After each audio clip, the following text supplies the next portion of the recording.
Does marketing with free giveaways really work? Business Questions Answered Here, episode number 28.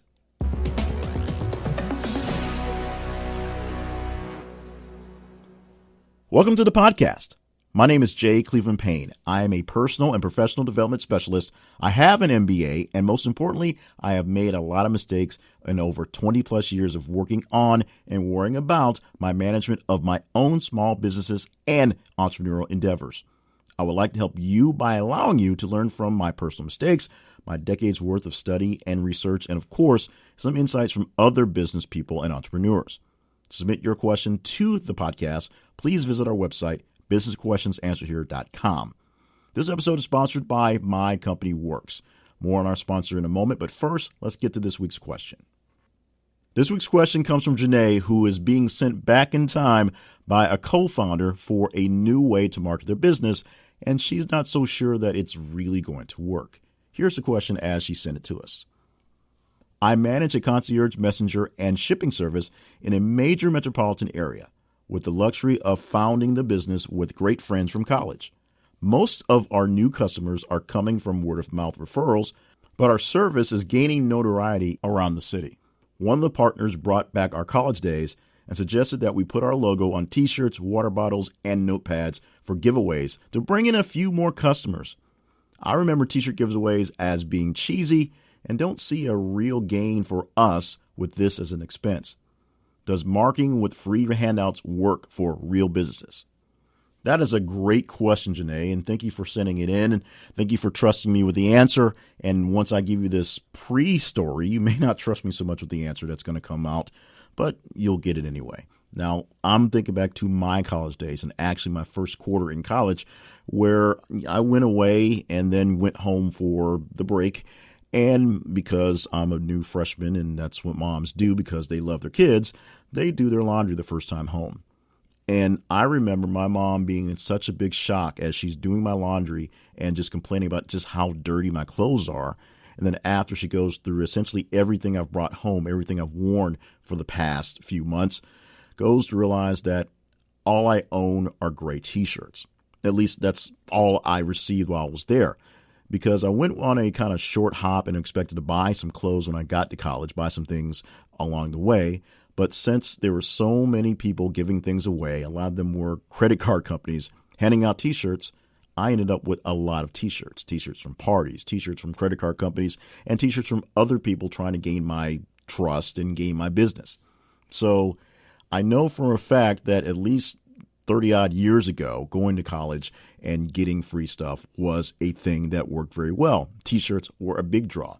I know from now, as I work in broadcasting, when we send people out for remote broadcasts and you want them to go away with something so they have a keepsake, giving them a cup, giving them a T-shirt, giving them a keychain, something that's useful to the point that they may use it, at least they won't just toss it away, is a great thing to have. Putting something in someone's hand with your name on it that they'll have to look at a few times, and if they keep it around, will bring that whole branding the brain thing to you, is a great thing. Putting your logo on any type of thing is essentially long-term branding. It's just like a billboard. When you drive by a billboard, it's not saying come right now. Well, of course, some do on the highway when you're driving a long distance and it's saying come to a restaurant for a stop. But everyone that goes by that billboard won't stop at that time. And everybody that drives by a billboard for Coca-Cola won't necessarily go and get a Coca-Cola within the next 5 minutes. But when you want something to drink and you're in the store, you're going to think about Coca-Cola brand when you're in the store. When you drive by and you are hungry, and you're going to see that sign and think, hey, maybe I do want to stop at this restaurant. Branding the brain and basically putting the images in there so that you can always use them as a starting point to choose from is what this is all about. It's what handing out the T-shirts and the keychains and the water bottles and the notepads are all about.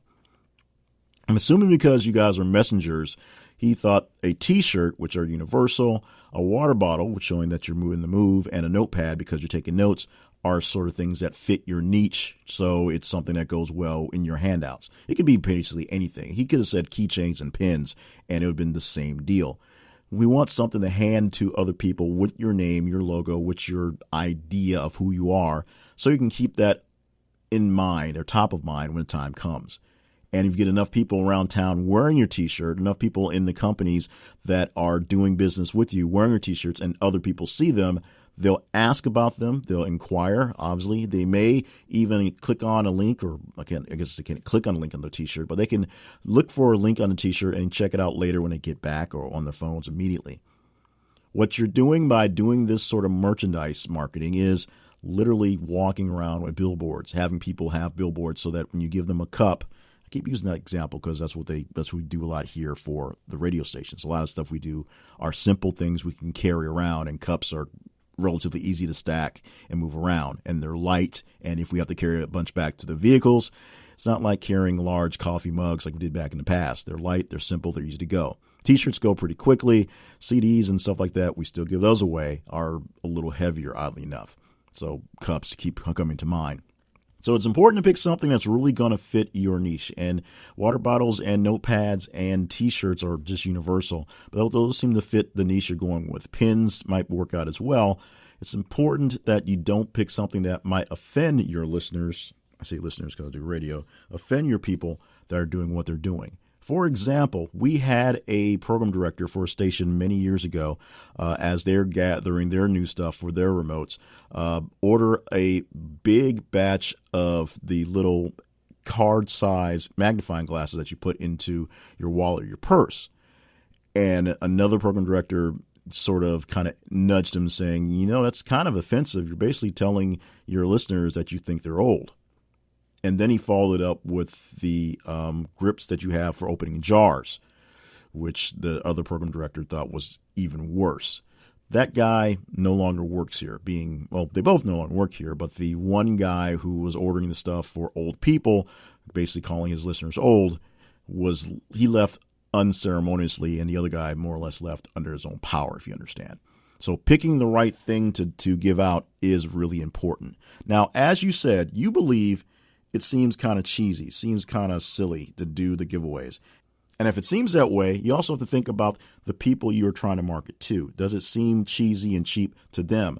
If it's a T-shirt and it has Nike on it, no one's going to question what's going on. Even if you bought T-shirts for your old crew and they just wore them around on their own, people would see them, and it's still marketing that way. So T-shirts are usually a big hit regardless, because you can always toss them around and can be very simple to give away. The other stuff, which some can be pretty pricey, let's say you're giving away something like thumb drives or things like that, you can get them fairly cheap in bulk with your logo and be useful. But at some point in time, you've got to look at the return on the investment. Yes, you're buying chattel that's really simple and easy to hand out for the purpose of doing that. But is it really going to get people to remember what's going on? This doesn't really answer your question. It goes into the general answer of maybe, it depends. But it maybe depends on what it is you're handing out, who you're handing it out to, and how much mileage you think you'll get from them getting it. If all you're dealing with is T-shirts and pins and cups and notepads and water bottles, you're talking very small business. If you're talking very big, large, expensive things, then it gets pricey, and then you may have to worry about the actual investment you got going too. But it sounds like it's a really quick and easy idea to toss up some T-shirts, hand them out to a few folks and see how they work. And you can also get T-shirts in small batches. And let's say it does work and people actually want to get in on the business. You can set up a store and people can buy your merchandise so that not just customers can have them, but people who think your messenger service is really cool can feel like they're part of the service and be branded that way as well. And then they are paying you to advertise your own goods. And that's always a good thing. So that's my answer for Janae for this week. Janae, keep up with us. Let us know how things are going. Let us know if you do buy the goods, if you do hand them out, and if they do work out well, or if you get a chance to kind of poke your coworker in the shoulder and tell them that you were right in the first place. And if you out there want to get in on this deal and have us answer a question for you, it's very simple. Visit the website, businessquestionsansweredhere.com, and submit it there, or send me an email, businessquestionsansweredhere@gmail.com. Right now, a quick word for My Company Works, our main sponsor for this week. You can always visit our website, Business Questions Answered Here, and click on the sponsors page and see all the great sponsors we have. But this week, we are spotlighting again, mostly because we are in tax season, and we want to make sure you're prepared for next year for your business Asking all these business questions are great, but making sure your business is ready to go is a whole nother level. And My Company Works, formerly known as My New Company, is there for you. Since 2001, they have helped form over 50,000 businesses, either as incorporations or LLCs, at low, right now, with a price as low as $79 plus whatever your state fees are. It's very simple. It's all done online, and they will help you through the process. If the online is not good enough for you, they have people who will answer phone calls and will talk you through the process. They will take care of you. 100% satisfaction guaranteed. It is time to get things going. It's time to set up yourself the right way as an actual company, not just doing things on the side. So when you're ready, they're ready for you. They'll take care of you with a company, a real company, an incorporation if you're that big, or just a regular LLC to keep you going for as low as $79 plus your state filing fees. Go to our website, businessquestionsansweredhere.com/mycompanyworks, businessquestionsansweredhere.com/mycompanyworks, and they will do a great deal for you, and you'll get a great deal by going through our link. And as we said, stop by the sponsors page at our website and visit all the sponsors that keep us on the air. But keep an eye out right now for our main sponsor this week, our spotlight on My Company Works. So the question for you this week is a kind of a simple one and maybe kind of cheesy one. Do you go for free t-shirts? It's that simple. Do you go for free t-shirts or for free pens, pencils? Is free stuff an appealing thing for you when being marketed to? Answer the question in the comments for this week's episode, which is episode 28. So go to businessquestionsansweredhere.com/028 and answer the question there. And thank you for listening to this podcast. Make sure you subscribe using your favorite podcast app or service to ensure you never miss an episode. To submit a question or send comments, please visit our website, businessquestionsansweredhere.com. You can also email us at businessquestionsansweredhere@gmail.com. For more information on my other projects, visit my main website, jclevelandpayne.net. I'll be back soon with even more business questions answered here.